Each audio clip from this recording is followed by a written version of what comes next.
Friends, आज की इस वीडियो में हम देखेंगे सीटेट पेपर के लिए बाल विकास एवं शिक्षा शास्त्र से अति महत्वपूर्ण प्रश्न जो आपके लिए बहुत ही हेल्पफुल होंगे। तो पूरा वीडियो देखिएगा। चलिए फटाफट से शुरू करते हैं। पहला क्वेश्चन है हमारा, हार्वर्ड गार्डनर का बुद्धि का सिद्धांत डैश डैश पर बल देता है। ऑप्शन है किस पर बल देता है। ऑप्शन है सामान्य बुद्धि, ऑप्शन बी है विद्यालय में आवश्यक समान योग्यताओं, ऑप्शन सी है प्रत्येक व्यक्ति की विलक्षण योग्यताओं, या फिर ऑप्शन डी शिक्षार्थियों में अनुबंधित कौशलों। तो देखिए, हार्वर्ड गार्डनर का जो बुद्धि का सिद्धांत था वो बहुबुद्धि का सिद्धांत, ठीक है। हार्वर्ड गार्डनर का मानना था कि हर एक व्यक्ति की बुद्धि और जो विलक्षण क्षमता है, योग्यता है, वो अलग होती है, ठीक है। प्रत्येक व्यक्ति की विलक्षण योग्यता, जो ऑप्शन है ये बिल्कुल सही होगा। और क्यों होगा? क्योंकि गार्डनर ने अपने बहुबुद्धि सिद्धांत में 9 प्रकार की बुद्धि बताई, ठीक है। मौखिक भाषाई बुद्धि, जिसमें कि एक इंसान, एक व्यक्ति, एक बच्चा की जो बोध क्षमता होती है वो शब्दावली, वोकैबुलरी, वाक्य, शब्द बोलना सीखता है, वो उसकी बुद्धि। दूसरी गणितीय तार्किक बुद्धि। देखिए, हर कोई मैथ्स में अच्छा नहीं होता है, लेकिन कुछ लोग मैथ्स में बहुत अच्छे होते हैं। तो बहुबुद्धि का सिद्धांत दिया, जरूरी नहीं है कि एक बुद्धि जैसा ही हर एक इंसान की सेम बुद्धि हो। किसी में संगीत की बुद्धि होती है, लय, ताल, रिदम, ठीक है।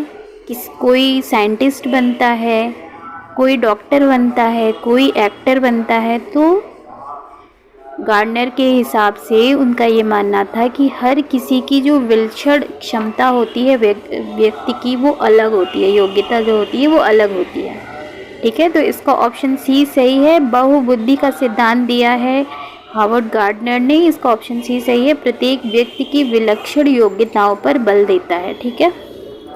नेक्स्ट क्वेश्चन है, डैश डैश के अतिरिक्त बुद्धि के निम्नलिखित पक्षों को स्टेनबर्ग की त्रितंत्र सिद्धांत में संबोधित किया गया है। ऑप्शन है अवयवभूत, ऑप्शन बी है सामाजिक, ऑप्शन सी है आनुभविक, या फिर ऑप्शन डी संदर्भगत। तो देखिए, स्टेनबर्ग का जो त्रितंत्र सिद्धांत है वो है option A, option C, option D, अवयवभूत, आनुभविक और संदर्भगत। लेकिन ऑप्शन बी जो है सामाजिक, वो स्टेनबर्ग के त्रितंत्र सिद्धांत में नहीं आता, इसलिए इसको संबोधित नहीं किया गया है। इसलिए इसका करेक्ट आंसर होगा ऑप्शन बी। देखिए, ऐसा नहीं है कि सीटेट के पेपर में सेम क्वेश्चंस आए, बट आप ये गारंटी 100% गारंटी मानिए, विश्वास मानिए, यकीन मानिए, जितने क्वेश्चंस हैं सेम रिलेट करते हुए ही क्वेश्चंस आते हैं। सीटेट का जो है वो सिलेबस से ही क्वेश्चन है, बाहर से कोई भी क्वेश्चन नहीं आता। तो इसमें से बिल्कुल रिलेट करते हुए आपके 30 क्वेश्चन आने ही आने हैं, ठीक है। इसलिए अच्छे से अपनी तैयारी करिए। नेक्स्ट क्वेश्चन है, विद्यालयों को किसके लिए वैयक्तिक भिन्नताओं को पूरा करना चाहिए, ठीक है। ऑप्शन ए है वैयक्तिक शिक्षार्थियों के मध्य खाई को कम करने के लिए। वैयक्तिक शिक्षार्थियों यानी अगर कोई बच्चा बहुत योग्य है, कोई शिक्षार्थी, और कोई शिक्षार्थी अयोग्य है, तो इनके बीच जो खाई बनी हुई है योग्यता अयोग्यता की, उसके अंतर को कम करने के लिए, उसकी खाई को कम करने के लिए। तो नहीं, ये ऑप्शन रॉन्ग है, गलत है। ऑप्शन बी है शिक्षार्थियों के निष्पादन और योग्यताओं को सम्मान करने के लिए। अगर कोई योग्य है तो उसे बहुत सम्मानित कीजिए, अयोग्य है तो उसे पनिशमेंट करने के लिए, ये भी गलत है। ऑप्शन सी है यह समझने के लिए कि क्यों शिक्षार्थी सीखने के योग्य या अयोग्य हैं। तो ये ऑप्शन सी बिल्कुल करेक्ट है। व्यक्तिक विभिन्नताओं को पूरा करना चाहिए यह समझने के लिए कि क्यों कोई शिक्षार्थी है वो सीखने के योग्य या अयोग्य क्यों है, ठीक है। अगर योग्य है तो क्यों है, अयोग्य है तो क्यों नहीं है योग्य, यह समझने के लिए शिक्षार्थी सीखने के योग्य या अयोग्य हैं, ये है व्यक्तिक विभिन्नताओं को पूरा करने का उद्देश्य। ऑप्शन डी है व्यक्तिक शिक्षार्थियों को विशिष्ट होने की अनुभूति कराने के लिए। तो ये भी रॉन्ग है। आपको उन्हें कोई स्पेशल फील नहीं कराना है कि आप बहुत विशिष्ट हैं, आप योग्यता में माहिर हैं तो आपको सम्मानित किया जाता है, ऐसा कुछ नहीं करना है। करना क्या है, समझने का प्रयास करना है कि कोई शिक्षार्थी जो है वो सीखने के योग्य या अयोग्य हैं। ठीक है। नेक्स्ट क्वेश्चन है, शिक्षार्थियों में वैयक्तिक भिन्नताओं को संबोधित करने के लिए एक विद्यालय किस प्रकार का सहयोग उपलब्ध करवा सकता है। ठीक है। क्लास के जो स्टूडेंट्स हैं, बच्चे हैं, उनमें वैयक्तिक भिन्नताओं को संबोधित करने के लिए एक स्कूल किस प्रकार का सहयोग करवा सकता है। ऑप्शन है बाल केंद्रित पाठ्यचर्या का पालन करना और शिक्षार्थियों को सीखने के अनेक अवसर उपलब्ध कराना। तो ऑप्शन ए राइट है, करेक्ट है। बाल केंद्रित पाठ्यचर्या या शिक्षा हुई, वो ऑप्शन तो बिल्कुल करेक्ट होना ही होना है, बट इसमें देख लेते हैं दूसरे ऑप्शन क्या हैं। ऑप्शन बी है शिक्षार्थियों में वैयक्तिक भिन्नताओं को समाप्त करने के लिए हर संभव उपाय करना। तो अगर आप बाल केंद्रित पाठ्यचर्या का पालन कर रहे हैं और जो बच्चे हैं, स्टूडेंट, उन्हें सीखने का मौका दे रहे हैं, तो वैसे ही वैयक्तिक भिन्नता जो है वो ख़त्म होनी है। ठीक है। तो ये ऑप्शन गलत हुआ। उपाय करने की बहुत ज़्यादा ज़रूरत नहीं है, बस बच्चों के बाल केंद्रित शिक्षा दीजिए, उनके अनुरूप पाठ्यचर्या दीजिए, बच्चे खुद ब खुद अपना बहुत आगे जाने वाले हैं। ऑप्शन सी है धीमी गति से सीखने वाले शिक्षार्थियों को विशेष विद्यालयों में भेजना। आप कोई स्टूडेंट हैं जो बहुत स्लो चलते हैं और बहुत धीमी गति से सीख रहे हैं, सीखने का जो प्रोसेस उनका बहुत स्लो है, बातों को बहुत अच्छे से समझ नहीं पाते हैं, तो आप क्या करेंगे कि उनको अलग स्कूल में भेज देंगे कि ये बच्चे अपना एक अलग ग्रुप बना के पढ़ें, धीमी गति वाले बच्चे जो हैं वो अलग ही जाएं, ये भी नहीं करना है। ऑप्शन डी है सभी शिक्षार्थियों के लिए समान स्तर की पाठ्यचर्या का अनुगमन करना। सिर्फ समान स्तर की पाठ्यचर्या अनुगमन से आप ये वैयक्तिक विभिन्नताओं को संबोधित नहीं कर सकते हैं। ठीक है। तो शिक्षार्थियों में वैयक्तिक भिन्नताओं को संबोधित करने के लिए एक विद्यालय को सबसे अच्छा सहयोग उसका यही है, वो सबसे अच्छा सहयोग यही उपलब्ध करा सकता है कि शिक्षा को बाल केंद्रित करे सबसे पहले। ठीक है। बाल केंद्रित पाठ्यचर्या का पालन करना है उस स्कूल को और शिक्षार्थियों को सीखने के अनेक अवसर उपलब्ध कराने हैं। ठीक है। ऑप्शन ए बिल्कुल करेक्ट। नेक्स्ट क्वेश्चन है, सतत और व्यापक मूल्यांकन पर बल देता है डैश डैश बल देता है। क्या बल देता है। ऑप्शन है सीखने को सुनिश्चित करने के लिए व्यापक स्केल पर निरंतर परीक्षण पर बल देता है। ऑप्शन बी है सीखने को किस प्रकार अवलोकित, रिकॉर्ड और सुधारा जाए इस पर। या फिर ऑप्शन सी शिक्षण के साथ परीक्षाओं का सामंजस्य इस पर बल देता है। या फिर डी बोर्ड परीक्षाओं की अनावश्यकता पर बल देता है। तो देखिए, सतत और व्यापक मूल्यांकन पर सीखने को किस प्रकार अवलोकित, रिकॉर्ड और सुधारा जाए इस पर बल देता है। ठीक है। तो ऑप्शन बी इसका बिल्कुल करेक्ट है। नेक्स्ट क्वेश्चन है, विद्यालय आधारित आकलन।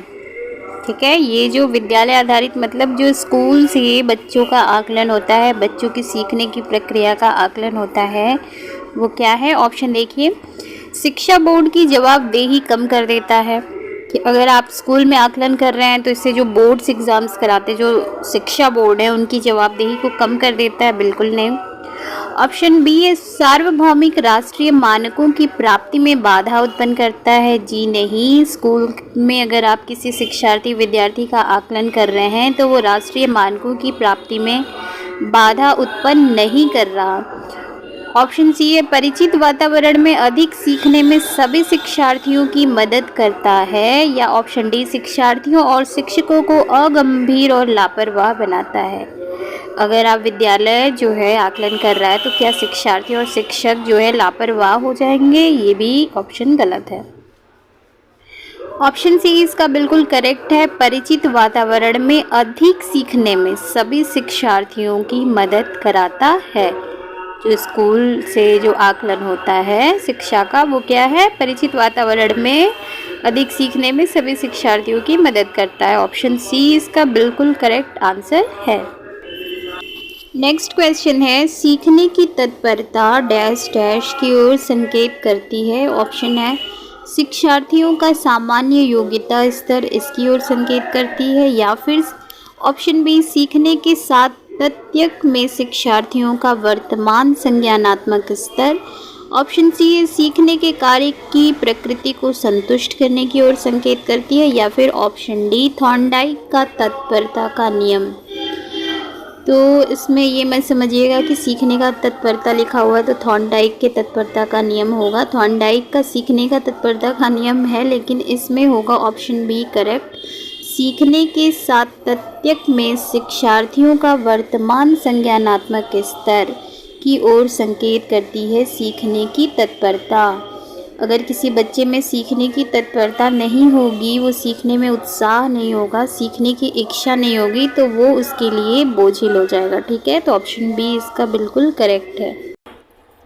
नेक्स्ट क्वेश्चन है, एक शिक्षिका की कक्षा में कुछ शारीरिक विकलांगता वाले बच्चे हैं, निम्नलिखित में से उसके लिए क्या कहना सबसे उचित होगा। ऑप्शन है पहिया कुर्सी वाले बच्चे हॉल में जाने के लिए अपने समवयस्क साथी बच्चों से मदद ले सकते हैं, ये कहना बिल्कुल गलत है। किसी भी शारीरिक विकलांग अक्षमता वाले बच्चे को ये कहना कि पहिया कुर्सी वाले बच्चे, ये बिल्कुल गलत है। ऑप्शन बी है शारीरिक रूप से असुविधाग्रस्त बच्चे कक्षा में ही कोई वैकल्पिक गतिविधि कर सकते हैं, ये भी बिल्कुल गलत है। एक तो ये कहना कि शारीरिक रूप से असुविधाग्रस्त बच्चे, ये कहना गलत है। दूसरा वैकल्पिक गतिविधि क्लास में ही कर सकते हैं, उन्हें बाहर ना ले जाना, ये गलत है। ऑप्शन सी है मोहन खेल के मैदान में जाने के लिए आप अपनी बैसाखियों का प्रयोग क्यों नहीं करते। ऑप्शन डी है पोलियोग्रस्त बच्चे एक गाना प्रस्तुत करेंगे, बिल्कुल सरासर गलत है। किसी बच्चे को पोलियो है, शारीरिक विकलांग है, और आप इसको इस तरह से नहीं बोल सकते, संबोधित नहीं करेंगे कि पोलियोग्रस्त बच्चे गाना प्रस्तुत करेंगे। ठीक है, तो इसका ऑप्शन सी सही है। मोहन, जैसे एक बच्चा है मोहन है, ठीक है, वो खेलने के लिए बाहर नहीं जा रहा है, तो हमें क्या करना है, हमें उसे इस तरह बात करनी होगी, मोहन खेल के मैदान में जाने के लिए आप अपनी बैसाखियों का प्रयोग क्यों नहीं करते। देखिए, इसमें आपने मोहन को बाहर क्लास से खेल के मैदान में जाने के लिए भी बोला, इनकरेज किया, और अपनी बैसाखियों का प्रयोग करके उनका मजाक नहीं उड़ाया कि आप शारीरिक विकलांग हो, पोलियोग्रस्त हो, या फिर पहिया वाले हो तो ऐसे जाओ। ठीक है, तो ये ऑप्शन बिल्कुल करेक्ट है। नेक्स्ट क्वेश्चन है, डैश डैश के अतिरिक्त निम्नलिखित सभी के कारण अधिगम अक्षमता उत्पन्न हो सकती है। यानी एक ऑप्शन है जो कि अधिगम अक्षमता होने के कारण कारक नहीं है, कारण नहीं है, बाकी तीन जो हैं वो अधिगम अक्षमता के कारण हैं। ठीक है, ऑप्शन क्या क्या है, सेरेब्रल डिसफंक्शन, संवेगात्मक विघ्न, व्यवहारगत विघ्न, या फिर ऑप्शन डी सांस्कृतिक कारक। तो देखिए, इसका सीधे सीधे बहुत ही इजी आंसर दिख रहा है, सांस्कृतिक कारक, है ना। सांस्कृतिक कारक ही है वो ऑप्शन जिसके अलावा बाकी तीन जो हैं अधिगम अक्षमता के कारण उत्पन्न हो सकती है, इनके कारण। ठीक है, सेरेब्रल डिसफंक्शन जो है वो मस्तिष्क संबंधी शिथिलता होती है, तो इससे तो अधिगम अक्षमता उत्पन्न होगी ही होगी, है ना। ऑप्शन बी है संवेगात्मक विघ्न, बच्चे के सीखने की जो प्रक्रिया है, जैसे मंदता है, बच्चे की जो वर्तनी लेखन है, अस्पष्टता, क्लैरिटी नहीं है, मैथ्स के अंगणित के प्रश्न सॉल्व नहीं कर पा रहे हैं, संवेगात्मक विकास नहीं है, तो वो विघ्न जो है ये भी अधिगम अक्षमता उत्पन्न कर सकता है। व्यवहारगत विघ्न, देखिए बच्चा अगर बहुत क्रोधी है, बहुत शांत है, तो भी अधिगम अक्षमता में ही ये आता है। ठीक है, बच्चे का जो, जैसे कोई बच्चा है वो बोल नहीं सकता, चिंता नहीं कर सकता, मानसिक मंदता है, संवेदी अभाव है उसमें, तो ये क्या है, व्यवहारिक अशांति है, तो वो क्या है, अधिगम अक्षमता उत्पन्न करने का कारण है। ठीक है, तो इसका ऑप्शन डी बिल्कुल राइट होगा, सांस्कृतिक कारक। नेक्स्ट क्वेश्चन है, प्रतिभाशाली शिक्षार्थी को, देखते हैं क्या को। ऑप्शन है ऐसे सहयोग की आवश्यकता होती है जो सामान्यतः विद्यालयों द्वारा उपलब्ध नहीं कराए जाते। ऑप्शन बी है शिक्षक के बिना अपने अध्ययन को व्यवस्थित कर लेते हैं। ऑप्शन सी है अन्य शिक्षार्थियों के लिए अच्छे मॉडल बन सकते हैं। ऑप्शन डी है अधिगम निर्योग्य नहीं हो सकते हैं। तो जिस ऑप्शन में को आता है, जब मैंने सीटेट किया था तो मैं इस तरह से मैच करती थी कि प्रतिभाशाली शिक्षार्थी को ऐसे सहयोग की आवश्यकता, हाँ इसके साथ तो को फिट बैठ रहा है। प्रतिभाशाली शिक्षार्थी को शिक्षक के बिना ये भी प्रतिभाशाली शिक्षार्थी को अन्य शिक्षार्थियों के लिए अच्छे मॉडल बन सकते हैं। गलत, ये फिट नहीं हो रहा को के साथ। ऑप्शन डी, प्रतिभाशाली शिक्षार्थी को अधिगम निर्योगी नहीं हो सकते, ये भी को के साथ फिट नहीं बैठ रहा। शिक्षक के बिना अपने अध्ययन को व्यवस्थित कर लेते हैं, को इनके साथ भी फिट नहीं बैठ रहा। को किसके साथ जा रहा है? ऑप्शन ए के साथ। ऐसे सहयोग की आवश्यकता होती है जो सामान्यतः विद्यालयों द्वारा उपलब्ध नहीं कराए जाते। देखिए, इसका ऑप्शन ए बिल्कुल करेक्ट है, बट ये नहीं सोचिएगा कि जिससे जो रिलेट कर रहा है वही क्वेश्चन सही होगा, ये तो एक तुक्का था। तो इसका ऑप्शन ए बिल्कुल करेक्ट है। प्रतिभाशाली शिक्षार्थी को ऐसे सहयोग की आवश्यकता होती है जो सामान्यतः विद्यालयों द्वारा उपलब्ध नहीं कराए जाते हैं। भाई, जो बहुत प्रतिभाशाली होता है ना शिक्षार्थी, की प्रतिभा को सिर्फ स्कूल तक आप सीमित नहीं कर सकते। स्कूल के जो साधन होते हैं वो प्रतिभाशाली के लिए बहुत मोर देन एनफ नहीं है। तो इसका ऑप्शन ए सही है, बिल्कुल करेक्ट है। नेक्स्ट क्वेश्चन है, डैश डैश के कारण प्रतिभाशालिता होती है, यानी जो ऑप्शन है इनमें क्या कारण है जिससे प्रतिभाशालिता होती है। ऑप्शन ए है आनुवंशिक रचना, ऑप्शन बी है वातावरणीय अभिप्रेरणा, या फिर ऑप्शन सी ए और बी का संयोजन यानी आनुवंशिक और वातावरणीय दोनों, या फिर ऑप्शन डी मनोसामाजिक कारकों। देखिए, आनुवंशिक रचना के कारण प्रतिभाशाली तो होती ही होती है, ये बिल्कुल मैंने देखा है, देखते हैं हम कि जो प्रतिभाशाली हैं उनके बच्चों में कुछ ना कुछ उनकी जो खूबियां हैं, क्वालिटीज़ हैं, प्रतिभाशालिता है वो जाती ही जाती है, ठीक है। और उसके साथ अगर उनका वातावरण मिल गया, वातावरणीय अभिप्रेरणा मिल गई तो सोने पे सुहागा, ठीक है। तो इसका ऑप्शन सी बिल्कुल करेक्ट है। आनुवंशिक रचना और वातावरणीय अभिप्रेरणा के कारण होता है प्रतिभाशालिता का जन्म, यानी प्रतिभाशालिता होती है। Option C correct. Next question है, बच्चों में सीखने और सुनने के लिए अधिगम योग्य वातावरण के लिए निम्नलिखित में से कौन उपयुक्त है? बच्चों में सीखने उसके साथ सुनने के लिए अधिगम योग्य वातावरण के लिए निम्नलिखित में से कौन सा उपयुक्त है? ऑप्शन ए है एक लंबे समय के लिए निष्क्रिय रूप से सुनना, यानी कि 1-2 घंटे बस सुनते ही रहो चुपचाप निष्क्रिय होकर। गलत, बिल्कुल नहीं। ऑप्शन बी है निरंतर गृह कार्य देते रहना, डेली बस आप होमवर्क दीजिए, होमवर्क। नहीं, बिल्कुल भी नहीं। इससे बच्चे क्या सीखेंगे? अधिगम योग्य वातावरण ये आप नहीं दे रहे हैं सिर्फ होमवर्क देकर। ऑप्शन सी है सीखने वाले द्वारा व्यक्तिगत कार्य करना, ये तो मतलब कहने की बात ही नहीं है, बिल्कुल रॉन्ग आंसर है। ऑप्शन डी है शिक्षार्थियों को कुछ यह छूट देना कि क्या सीखना है और कैसे सीखना है, तो ऑप्शन डी बिल्कुल करेक्ट है। अधिगम योग्य वातावरण तभी बन रहा है जब आप बच्चों को, स्टूडेंट्स को, शिक्षार्थियों को ये छूट देंगे कि चलो बच्चों आज क्या सीखना है और कैसे सीखना है। अब पूरा छूट मत दीजिएगा, कुछ छूट देना, ठीक है। तो राइट आंसर होगा ऑप्शन डी, शिक्षार्थियों को कुछ यह छूट देना कि क्या सीखना है और कैसे सीखना है। नेक्स्ट क्वेश्चन है, गतिक कौशलों में अधिगम निर्योग्यता डैश डैश कहलाती है, क्या कहलाती है? ऑप्शन है डिस्प्रेक्सिया, ऑप्शन बी है डिस्कैलकुलिया, ऑप्शन सी है डिसलेक्सिया, या फिर डिस्फेजिया।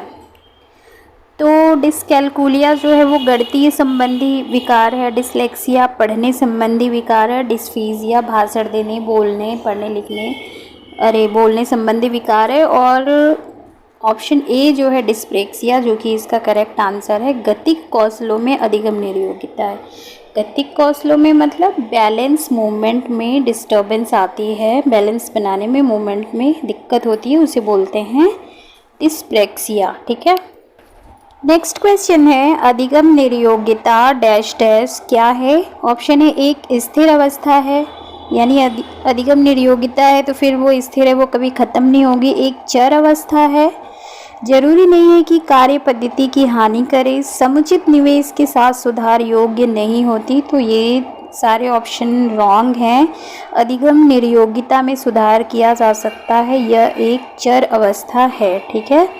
अगर आप प्रयास करेंगे सुधार योग्य हो सकता है, ये अस्थिर स्थिर नहीं, अस्थिर यानी चर अवस्था है। ठीक है, तो ऑप्शन बी इसका बिल्कुल करेक्ट है। नेक्स्ट क्वेश्चन है, इनमें से कौन सा सिद्धांतकार यह मत स्पष्ट करता है कि बच्चे अपनी वृद्धि व विकास हेतु कठोर अध्ययन करते हैं? ऑप्शन है बंडूरा, मैस्लो, स्किनर या फिर पियाजे। तो इसका ऑप्शन बी बिल्कुल करेक्ट आंसर है, मैस्लो। तो आज के लिए सिर्फ इतना ही, मिलते हैं नेक्स्ट वीडियो में। नेक्स्ट वीडियो में हम देखेंगे कुछ बाल विकास पेडागोजी से रिलेटेड बहुत सारे इंपॉर्टेंट क्वेश्चन। आज के लिए सिर्फ इतना ही। अगर आपको मेरा ये वीडियो अच्छा लगा हो तो please like, share and subscribe ज़रूर कीजिएगा। और मेरा पूरा वीडियो देखने के लिए थैंक यू सो मच।